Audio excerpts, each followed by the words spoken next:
উত্তর চব্বিশ পরগনার বাদুড়িয়াতে যে টেট পরীক্ষার্থী রাজু গাজী আত্মহত্যা করেছেন তার বয়স কত জানেন? তার বয়স 29। এই পশ্চিমবাংলার বুকে সোকল্ড যুবরাজ মমতা ব্যানার্জির ভাই অভিষেক ব্যানার্জি, তার বয়স কত জানেন? তার বয়স হবে ওই 32-33, এই কোঠার বয়স। এই পশ্চিমবাংলার বুকে 29 বছর বয়সী রাজু গাজী 2017 সালে টেট পরীক্ষায় বসেছিলেন। 82 স্কোর করবার পরেও মানিক ভট্টাচার্যের অবদানে, অশেষ দুর্নীতির অবদানে সেই রাজু গাজী তিনি পরীক্ষায় নাকি অকৃতকার্য। কিন্তু দিনের শেষে আমরা দেখতে পেলাম যে 29 বছর বয়সী রাজু গাজী তিনি অবসাদে আত্মঘাতী হলেন, আত্মহত্যার পথ বেছে নিতে বাধ্য হলেন, যার বয়স 29। এই পশ্চিমবাংলার বুকের একজন শিক্ষিত বেকার যুবক, এই পশ্চিমবাংলার বুকে যিনি 82 স্কোর করলেন পরীক্ষা দিয়ে, আর এই পশ্চিমবাংলার বুকে এই 32-33 বছর বয়সী ওই একই সমবয়সী কার্যত মমতা ব্যানার্জির ভাইপো অভিষেক ব্যানার্জি, তিনি দুবারের সাংসদ হয়, তিনি এখন কোটি কোটি টাকার মালিক। দেখুন কেন আপনাদেরকে এই কথা বলছি।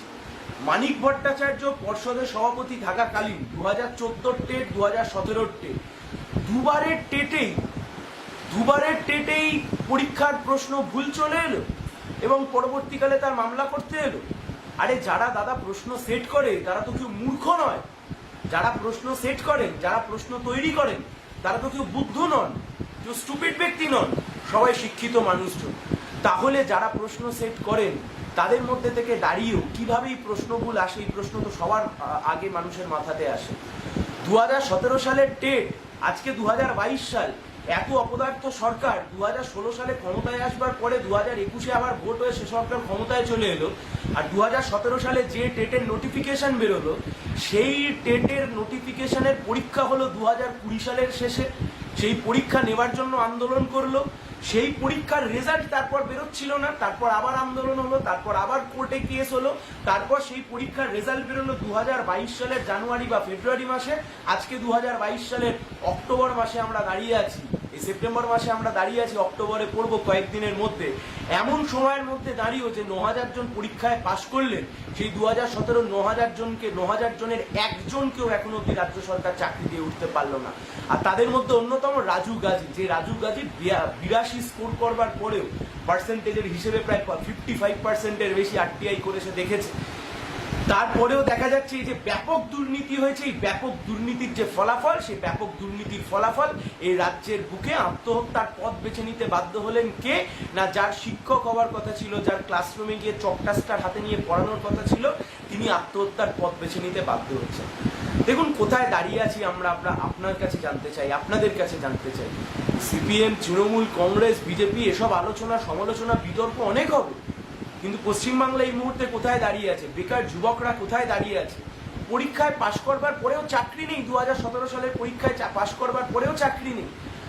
মমতা ব্যানার্জি বলছেন পুজোর সময় সাধারণ বাঙালি, সাধারণ গোটা পশ্চিমবাংলার, বাংলার সাধারণ মানুষ, তারা দুর্গাপুজোর সময়তে কিছুটা অবসাদ, কিছুটা কষ্ট, এই সমস্ত কিছু ভুলে গিয়ে যে যার সাধ্য মতো নতুন পোশাক কিনে ঠাকুর দেখতে চান, বিভিন্ন প্যান্ডেলে যান। আর মমতা ব্যানার্জি বলছেন সেই সময়তে আপনি গলায় একটা মুড়ির টিনের কৌটো ঝুলিয়ে ঘুরবেন, সেখানে আপনি মুড়ি আর বাদাম বিক্রি করবেন, ঘুগনি বিক্রি করবেন। বেকার যুবকদের যে যন্ত্রণা, যে বেকারিত্বের যে যন্ত্রণা, সেই যন্ত্রণা মমতা ব্যানার্জি বুঝতে পারছেন না। তাই জন্য প্রায় 48 ঘন্টা কেটে যাওয়ার পরেও বাদুড়িয়াতে রাজু গাজীর বাড়িতে এখনো অব্দি না শিক্ষামন্ত্রী গিয়ে উঠতে পারলেন, এখনো অব্দি না মমতা ব্যানার্জি গিয়ে উঠতে পারলেন। কতগুলো এইভাবে যে ট্যালেন্ট, সেই ট্যালেন্টের অপচয়, সেই ট্যালেন্টের অপমৃত্যু, পশ্চিমবাংলার বুকে এইভাবে ট্যালেন্টের অপমৃত্যু আর কতগুলো হবে, তারপরে গিয়ে রাজ্য সরকারের ঘুম ভাঙবে। দিনের পর দিন এসএসসি পরীক্ষায় পাশ করবার পরে গান্ধী মূর্তির পাদদেশে ছেলেমেয়েরা বসে রয়েছে।